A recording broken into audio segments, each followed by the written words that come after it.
availability is really important. So building on the last part of what you were saying about employees relying on this to help to fulfill their employment obligation, but I'm also curious to get your perspective on, are there some things that employers can do within the workplace to help to promote these concepts? You know, I think there are. You always hear about the on-site daycare, and that's great, but I think for a lot of employers, just, institutionally in the building that you're in, it doesn't always work. For example, for us, we're in a 15-floor building, and, I don't think the folks that manage our building are necessarily looking for a child care facility as part of their portfolio of services. So you're going to be somewhat limited. I think there are companies that can do some of those things, and I think that's great.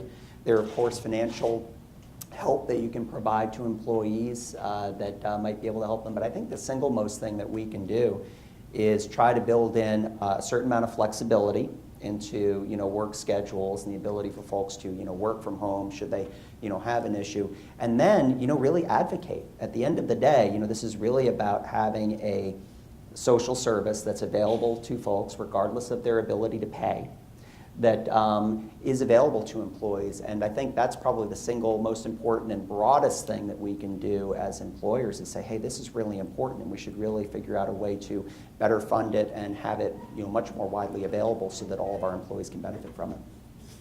Thank you.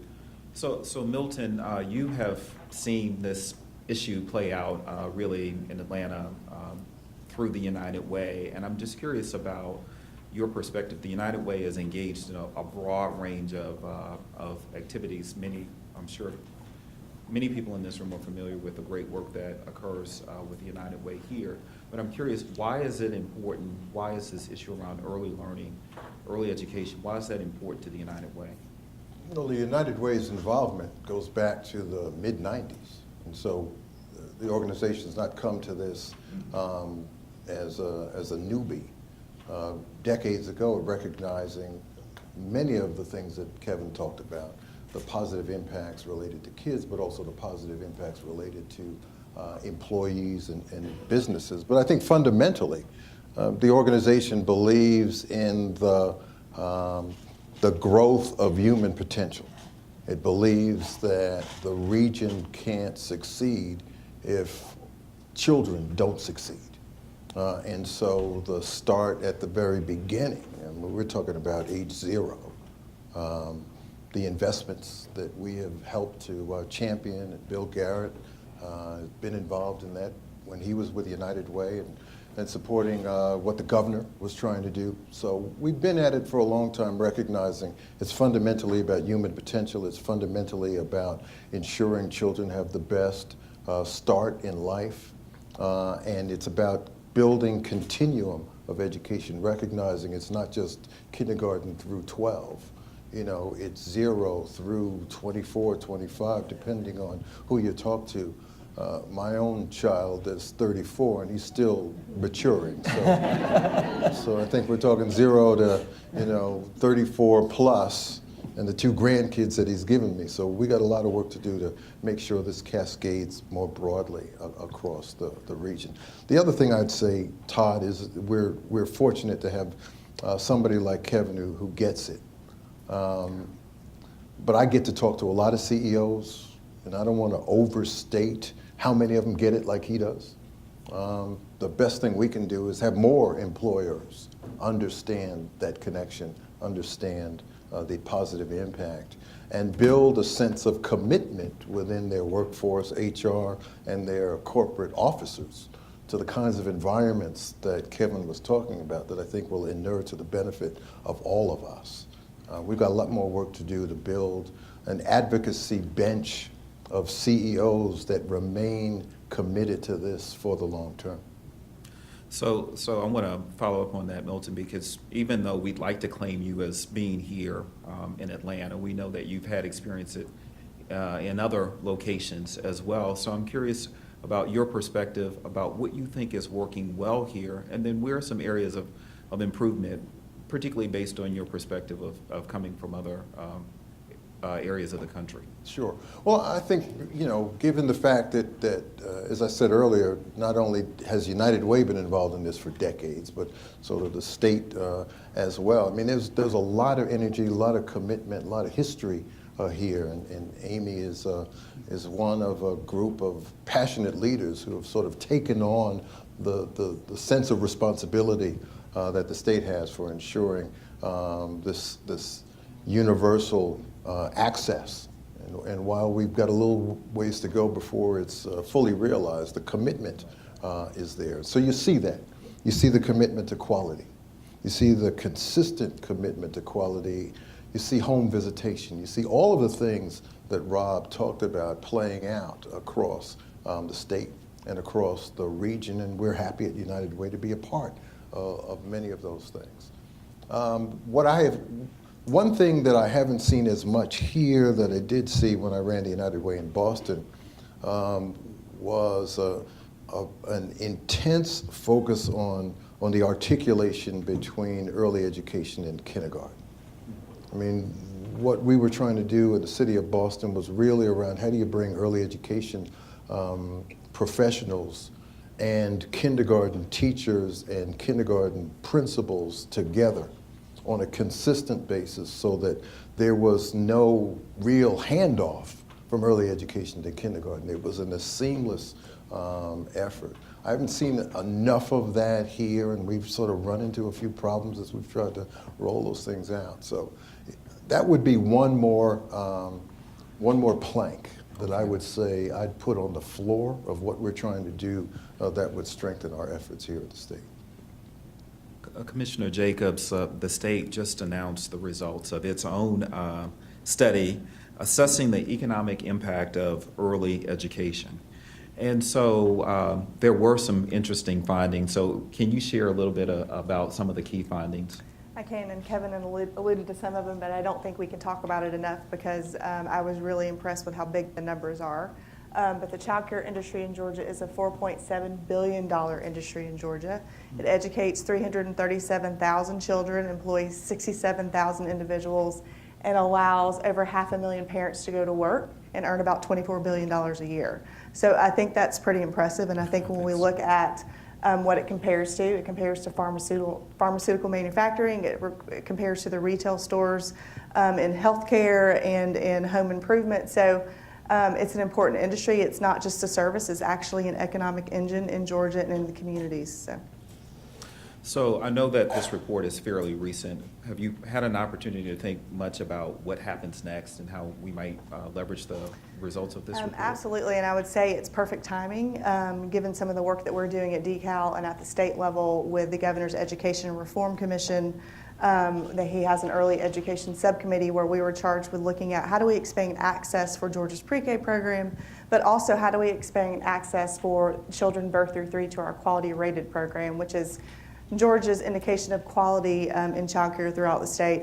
And it's a delicate balance of how do you invest in private business because child care is very different than the K-12 system. There's no formula, it's not government run, and it's different than pre-K. We don't have a formula for how do you invest in the birth through 3 population. So we've tried to get innovative and we will be recommending a set of tax incentives to do that. We looked a lot at Louisiana's model that they implemented back in 2007. So it will be a group of tax incentives based on families. So families that attend quality rated child care centers will receive a refundable tax credit to help them afford that child care. Also providers that are quality rated, because we know that quality costs and sometimes providers can't afford to provide that quality, so tax incentives for those as well. And also to teachers, because we know the most important part of a quality education is a highly qualified teacher. But in child care, sometimes they're not thought of as teachers, and so we're working to professionalize that profession. So any teacher that has any type of credential that teaches in a quality rated center would also be eligible for a tax incentive. So that's Sorry, really powerful. is that too No, so we're grateful to have a woman of action right here in terms of our commissioner. So thank you for that response. I do have another question that's somewhat related to this. You talked a lot about this economic impact, and Georgia is known as an economic development state, and certainly our legislature and our policymakers really understand economic development. And I'm curious if you have a perspective about how we could better link, you provided a lot of statistics we've heard. They were very powerful, but how can we better leverage that information and make the connection between economic development and our state's economic growth with our policymakers? I think we're fortunate to have this report coming out now, and it was done by two of our top research universities in Georgia, the University of Georgia and Georgia State University. So it was done by some experts in the industry. And I think we talk a lot about the long-term return on investment that Rob alluded to, and we talk about that all the time. And policymakers, that's too long for them to wait. They're not patient. But I think when we can hand them this information and tell them that these parents that are working because of childcare and contributing over $500 million to the federal, state, and local tax base, I think that's what really resonates with them. If I can add too, I agree completely. It's interesting. We, in my role as chair of the Georgia Partnership for Excellence in Education, we had an article in the supporter report recently, and of course, then you get to read the comments that come out. And it was interesting because some people thought that, talking about early child care as an industry is a bad thing, that it doesn't serve our kids well, it doesn't serve the teachers well, it doesn't serve the providers well. So I, of course, had to respond back, because that's what you can do, right? And, I said, actually, all due respect, trying to do is really to, flesh this out and really talk about all the benefits. Sure, absolutely, there are great, societal benefits, as Amy mentions. But it's important that we also do, recognize and advocate based on the economics, in the shorter term economics that this is really creating as well, because I think that's a much more holistic approach to looking at what this industry can really do for us. Yeah, definitely compelling. I think there are some opportunities there, and it looks like we have the ammunition to really take this and move it forward. So, Stuart, I want to turn to you. You've been doing a fair amount of work here at the Fed in Atlanta on issues related to educational attainment and what it means for our economy here. And I'm just curious about how you might relate some of those trends to around your work and outcomes for adults. How do you relate that to early education and early learning? Well, it doesn't say it in the bio, and Todd didn't mention it, but the reason that I actually got invited to this is I was a participant of some of those studies that Rob talked about as a child. I didn't know that. I don't know where I was on those curves, and so when I'm done, you all can comment. But they've been tracking me. I was up at the NIH getting my brain scan about a year ago. So. And I think he passed since we hired him. or there's some real negative indictment of this place. So I've looked at a couple of things, and we've spent a lot of time. I do work in human capital broadly. We don't have a huge team that works on this, and we've got a lot of action in our district on early childhood education. So we've been focusing a lot of time recently on adult education, workforce development, and broadly educational attainment and talent strategies in communities across the Southeast. What we found broadly, and it's true in Atlanta more than any city in the country, is that the city's human capital profile is improving relative to the metro area more than any city in the country except for Washington, D.C. And what I mean by that is that there's more education, more educated people are living in the city. There are significantly fewer dropouts than before. And what this is really related to is a broad trend across the country of a suburbanization of poverty. So I think that there needs to be a real careful look at when we're talking about early childhood education. It's not an issue that is just something for inner city youth. It's something that there are profiles of people that need these programs, that the Head Start programs find everywhere, in every county, and increasingly more in places that we don't typically think of needing early childhood education. But we've been doing a lot of work in adult education and workforce development, largely for people that have been in the workforce. And to me, the big link is the thing that Rob talked about in terms of the fade out that is seen by these programs. It's the biggest detraction to these types of things, is that there's evidence that when they're big and at scale, you start to see fade out. Now, there's been a lot of commenters, and there's been studies that have said, well, it's clear we understand why there's a fade out, and it's the conditions that an early childhood education program brings to young kids really makes a big difference. But when they're out of that intensive program, you start to see fading out during the summers when there's not a school support. You start to see fading out because of the home conditions. Well, what that's led to is a number of organizations nationally, locally, that have started to say we need to think about early childhood education as a two-generation strategy, something where we are working intensively with children, taking what we know works with children, but also ensuring that parents are educated on how to be good parents, how you can find ways to increase their income. Now, some of the work on early childhood education suggests that those adult returns are not very big compared to investments in children. But I think that when there's an ability to actually look at a context of where you're improving conditions for parents and children that are participants, you're much more likely to see better returns for the adults and for the children over several generations. So that's the big link that I see. Yeah, that's an interesting perspective. So I know there are several people in this room who've been working intensively on looking at our educational system here in our region, whether it's K through 12 or pre-K or before or even after. But I think there are still some challenges about how we connect all of them together. And I know that you've spent a fair amount of time on this MAX effort, this Metro Atlanta Exchange for Workforce.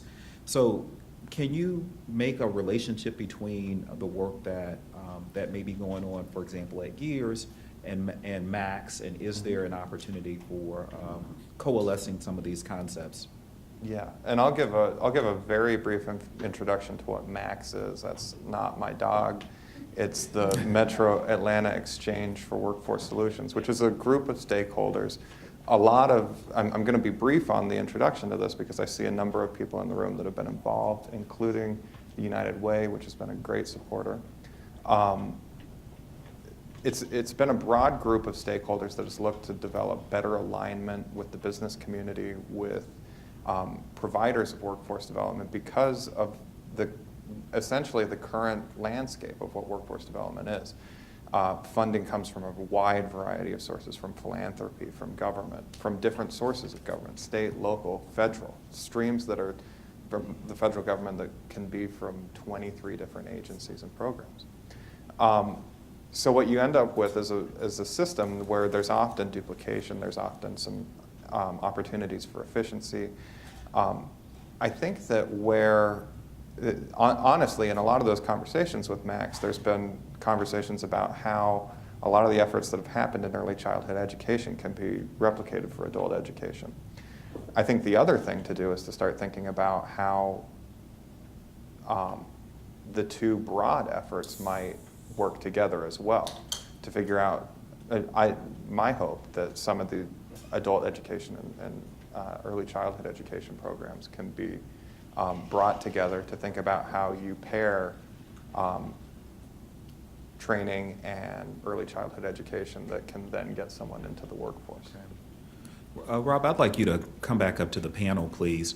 But I want to ask this question really of all of you, and this is a question that I think is a good question because I'm asking it. But if you had a magic wand,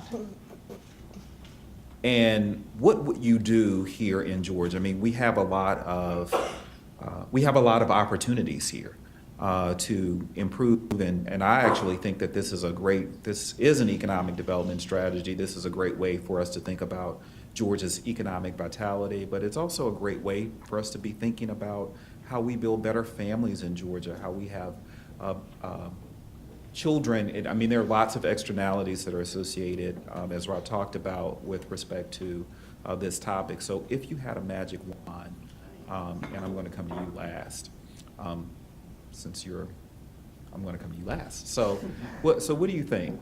Anyone can answer. What would you do? What would you do first? I was heartened to hear Amy talk a little bit about some of the legislative proposals. I think that this is an opportunity, an industry that's ripe for a really big move and a really big investment by the state. What I mean by that is, years ago, for example, we looked at the film industry, right? And we said, we've got a big opportunity here. We've got a state where we've got some great assets, and we don't have a lot going on in that area right now. And we really created an industry and have really gotten on the map, and it's generated all sorts of economic benefit. With early learning, obviously the industry's here, but I think the demand is also very understimulated, if you will. I think there's a need out there. There is a lot of demand, but it's fulfilled, is what I should say, in terms of our opportunity to provide kids with high quality early childhood care. And in my view, the way you solve that is, you've got to invest, and you've got to say, we're going to incentivize folks to have their kids get into these types of classes, make them as affordable as possible. They may not be free, but certainly, my employees, for example, they can't afford $1,200 a month if you're working in the customer care function. You just can't for early childhood care. Most people can't afford that type of bill. So we need to figure out a way where we can really facilitate that, and I think through incentivizing the right type of care, the high quality care that Amy talked about, but also helping those that want to have their kids be in such a program so that they can get back to work, so that they can feel good about their kids having a place to learn. I think that's really important, and I think we're at the cusp right now, thanks to some of these studies, thanks to the momentum that the issue's getting, that we could actually make a big impact. It may not be this legislative session, maybe it's next year's, but I think the groundwork is there now to really move it forward, and we'll see, how far this can go. Milton, magic wand, what do you think? I'll be a little more highbrow than Kevin was. I think I'll go back to one of the early objectives that Gears took on. It recognized that public education and building public awareness was going to be crucial. If you walked out of this building and you asked random group of folks who were walking by, what are the most important elements of a child's development, most folks don't have a clue what those are. That most folks believe that the most important influence is what happens in that sort of family. They don't understand the context of community. They don't understand what everybody in this room understands about the importance of brain development in that 0 to 3 period. So if I had a magic wand, I would suddenly make everybody fully aware of how children grow and develop and what the inputs are that lead to optimal physical, emotional, social development. We just don't have enough people who understand that. And so consequently, the pushback you get is from folks who don't understand.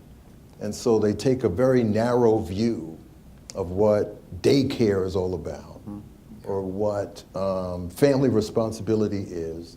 And in no sense does the role of community really play as much of a role as it should be in the conversation. There's not one person in this room who can swear that they grew and prospered as a young person only by what happened in the house.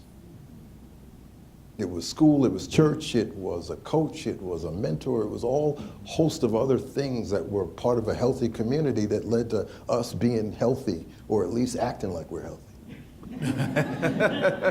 But not everybody understands that, and not everybody gives value to that.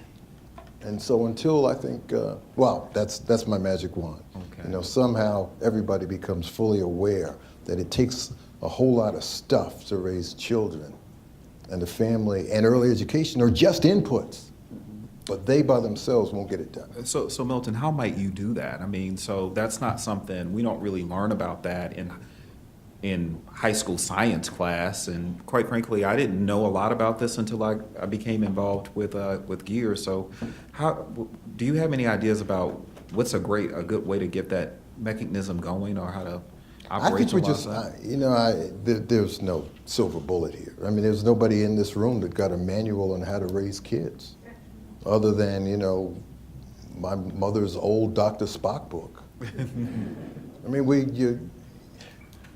we've got to figure out, how do you create awareness, and how do you do it through public advertisements? How do you do it through public convenings? How do you create a dialogue in our religious institutions and other places that simply says, you know, we ought to be in the business of making sure children grow and prosper, and this is what it's going to take. Because at the end of the day, the community is just not going to prosper unless the kids do. Our campaign video, this little girl, Priya, has one line in it that says, when kids are doing well, the whole community is doing well. And when the community is doing well, life is awesome. And we need to make sure people understand that if kids are not doing well, the rest of the community is not doing well. And if the community is not doing well, you can't expect kids to somehow rise above their condition and except in individual situations. I'm preaching to the choir. So y'all pass the collection plate. So, Commissioner Jacobs, you had a pretty substantial wish list already. So I'm curious about your magic wand. What would you do with it? You know, my vision at DeKalb that I just shared with our over 300 staff members is for every child in Georgia to have access to a high-quality early learning environment, no matter where they live and no matter their family income. And I think that's definitely a big wish list. And I think that's definitely going to take a state investment and continued public-private partnerships. But in addition to that, we are nationally recognized for our pre-K program. It's been around for over 20 years. We know it's good for Georgia students. We know they're better prepared to go to kindergarten. But I want Georgia to be nationally recognized for our investment in birth through 3. I think that's just as important. And I think you're right. I think we take it for granted that people understand that learning starts at birth, and not everybody does. I just presented to the commission this morning, and I think we've got a lot of conversation that we need to have with legislators. So it's an uphill battle, but I think all of us together we'll get there. Maybe not this legislative session, fingers crossed. Okay, I like that. We all have a part in this. So, Stu, what's your magic wand item? My magic wand might be to get enough votes. I'll actually take what Milton talked about, maybe it's a step further. And I think that the awareness is important, but my hope would be that it's just a part of normal life.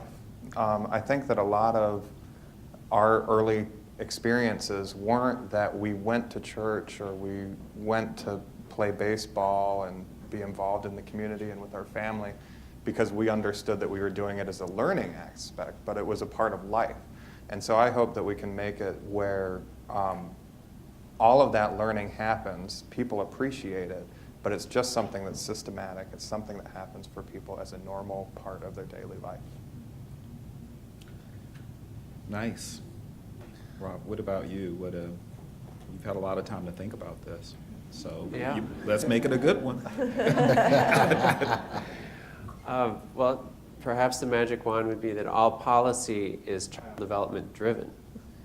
And there's so much policy out there that comes back to what happens during these early years. And so to have a broader policy discussion and that those that make policy are really understanding the implications from a science perspective of what we know about brain research. And just to also go, I think it's very important that we go deep to those that are facing significant adversity, those that could ratchet up 5 or more adverse childhood experiences. And the research shows that children who have incarcerated parents are highly at risk. Children who are in our child welfare system, who are in foster care, need mental health support. And that these resources for those who are most at risk, those children who are most at risk in families, are going to cost more. But those returns may become, at the end of the day, our highest, because we could track where those children are in very adverse conditions could be showing up as very high costs in juvenile crime, in adult crime, and so on. So I think we need to look really hard at how our legal system with child protection, our incarceration system, how all of these systems relate to those who are very most at risk, and really elevate that discussion forward. Okay, great, thank you. I'd like to now throw it out to the audience here. We have a number of people who I know have questions or comments, And I'll just ask that you state your name and your affiliation before your question or comment. We have a number of people in the room, so I'll also ask that you be brief in your question or comment. So because this session is being recorded, we're going to ask that you speak into the microphone. So who's first? I know people in this room. This is not a shy group. I just got handed the mic. Hi, Gary Bingham, Early Childhood Education, Georgia State University. It's interesting to me that you showed that 65% of parents for children under the age of 5, 65% of parents are working, and yet we're talking about not having the public will behind doing something about childcare, and I find that kind of confusing. So it harkens me back to questions about how you create that will around early childhood education, because really it isn't, despite the fact that it's such an economic impact, it's a relatively invisible workforce. And then it also makes me wonder a little bit about lottery funded pre-K and whether or not it's a sustainable economic model, even though it's one that we think is successful, because Georgia pre-K is successful, whether we need to rethink also that metric. So just a few thoughts I've had, and I guess a few wonderings. Go ahead. I mean, I don't know. So, Todd, can you guys all hear me? No. One thing Yeah. Thanks, Helen. So Gears did polling, and this is really critical to what you're talking about. Public will is there. The vast majority, both Democrats and Republicans, 89%, support early childhood. The problem is in the translation between that public will support and where we are legislatively, because we haven't empowered that family group to come and really voice that at the Capitol. So we have a disconnect between what parents want for their kids, what they're asking for, and what legislators currently understand. So if we can figure out a mechanism to galvanizing parents into voicing what they fully support, then I think we'll start to make some movement. So the public will, I think, piece of that, we've made a lot of strides in the past decade in getting folks to understand, especially at the parent level, why this is important for their children.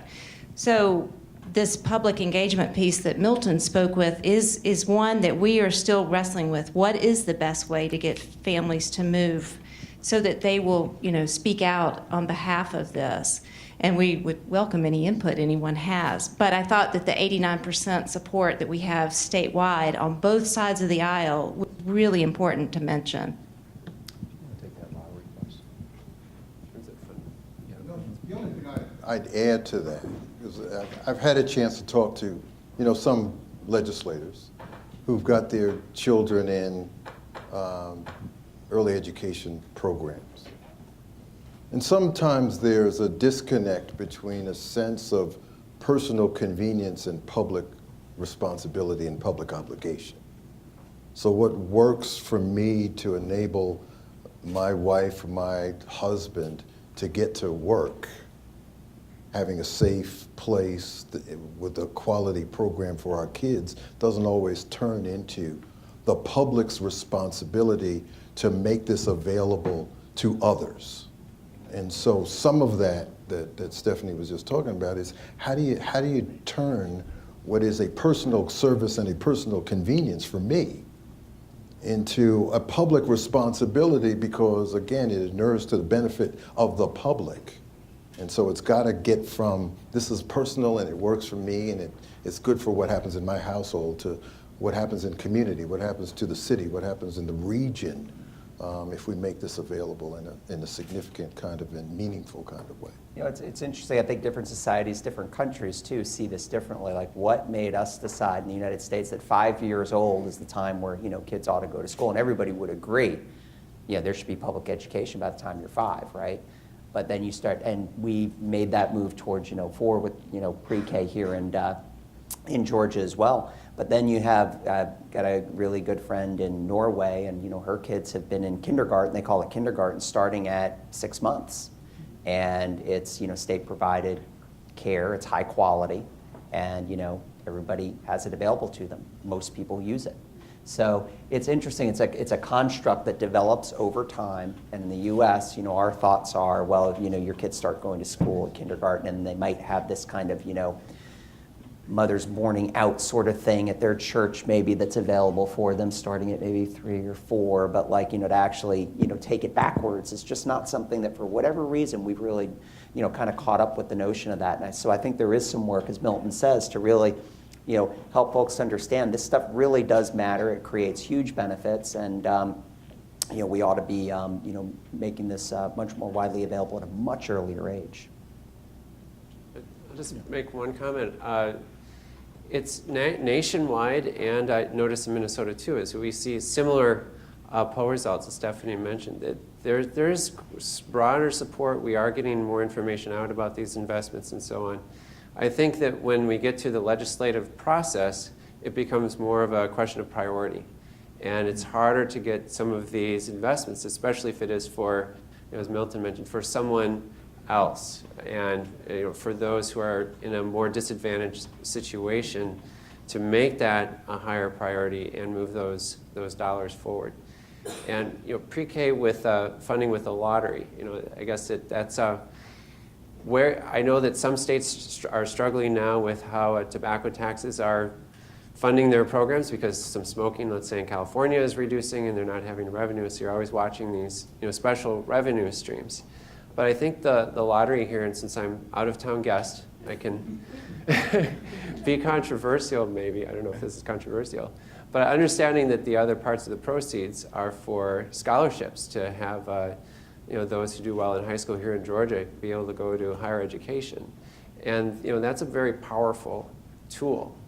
But I'm going to posit that a return on investment for early education for a child from a low-income family is ultimately going to have a higher return than how the Hope scholarships are provided right now. Wow. I have a question. Okay. I'm Kyung-Ah Kwon in early childhood and elementary education at Georgia State as well.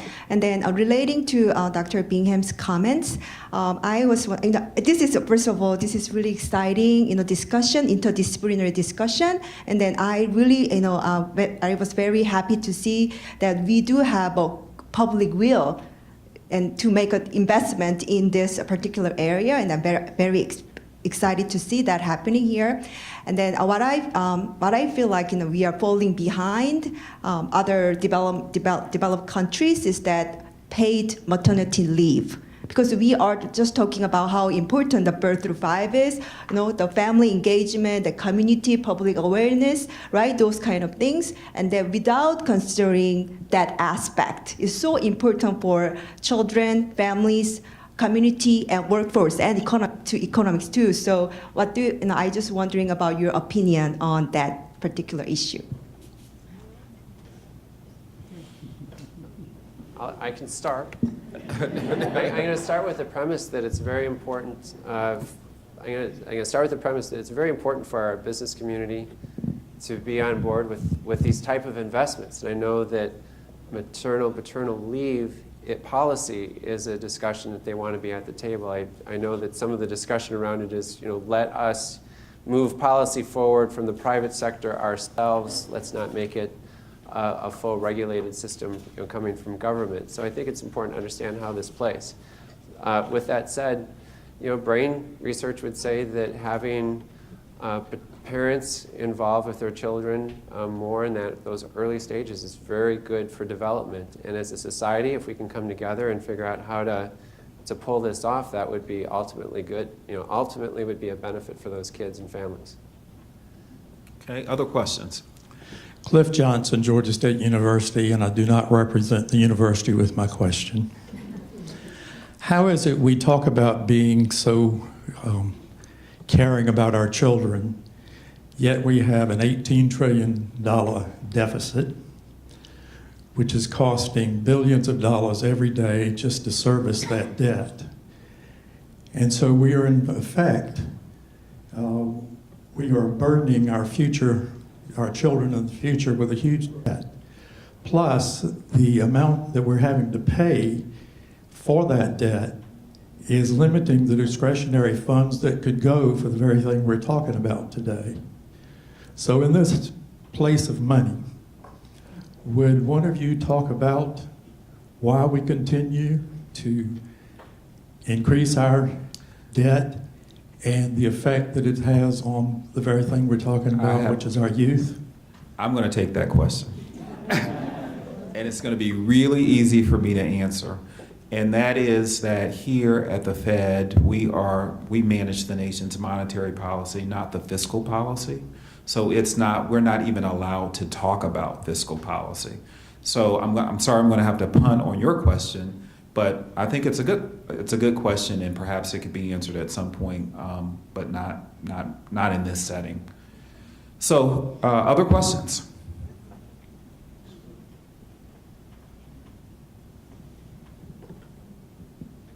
Hi, I'm Tante Alexander with Teach for America.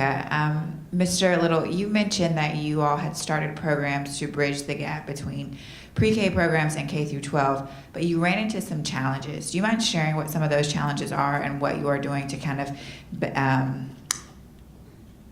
solve them, I guess? Well, Conquer them, maybe? Again, I was referring largely to the experience I had running United Way in Boston. Some of it was time. You know, how do you get people to devote the time and attention to it? How do you keep them consistently focused on this concept of articulation? What's it really look like? How do you take the instruction in kindergarten and translate it into pathways that children need to follow in early education? There was just some technical issues related to it because people just hadn't been doing it. And those conversations weren't taking place. And the fact that it's still education, but there was sort of K through 12 education speak, and then there was early education speak, and the twain hadn't met too often before. And so it was just breaking down some old silos and getting people to sort of be thoughtful about sort of what's it take for children to prosper and succeed. I think the concepts now are getting a lot of traction because as we all focus on third grade reading, you know, people are really looking at when do you have to start that process and how do you make those handoffs a lot more effectively in order to hit that important benchmark. So, you know, we've moved as a field pretty significantly because we're now all focused on how do you get these kids past that first benchmark in a meaningful kind of way. Can I add to that too? I know you asked Milton the question, but at DECAL we are working on that as well, and you probably know about this, but we have developed Georgia's early development standards, which directly align with the K through 12 standards. So that's a clear pathway from birth. The standards start at birth all the way through 5 years old. So that's one way we do it. But we also have pre-K in public schools. About 50% of our classes are in public schools, and I think that's a clear continuum. And what I think we need to work on going forward is we also value our pre-K programs in our private centers. And how do we really mesh that relationship between the public schools and the private centers in the same neighborhood? I think they can do simple things like share professional development and talk to each other. So you have that clear path from child care and pre-K to kindergarten. Hi, Joe Bankoff of many things, but now Georgia Tech. My question really relates to the question about what the survey shows. I remember when people were talking about law and order, what they really wanted was peace and quiet. I'm trying to figure out whether or not we're conflating child care and early childhood learning. Because I realize there's a huge industry in terms of trying to take care of children to facilitate work and other things. I mean, America was the place where we started compulsory education, free at the point of delivery, and we just sort of arbitrarily put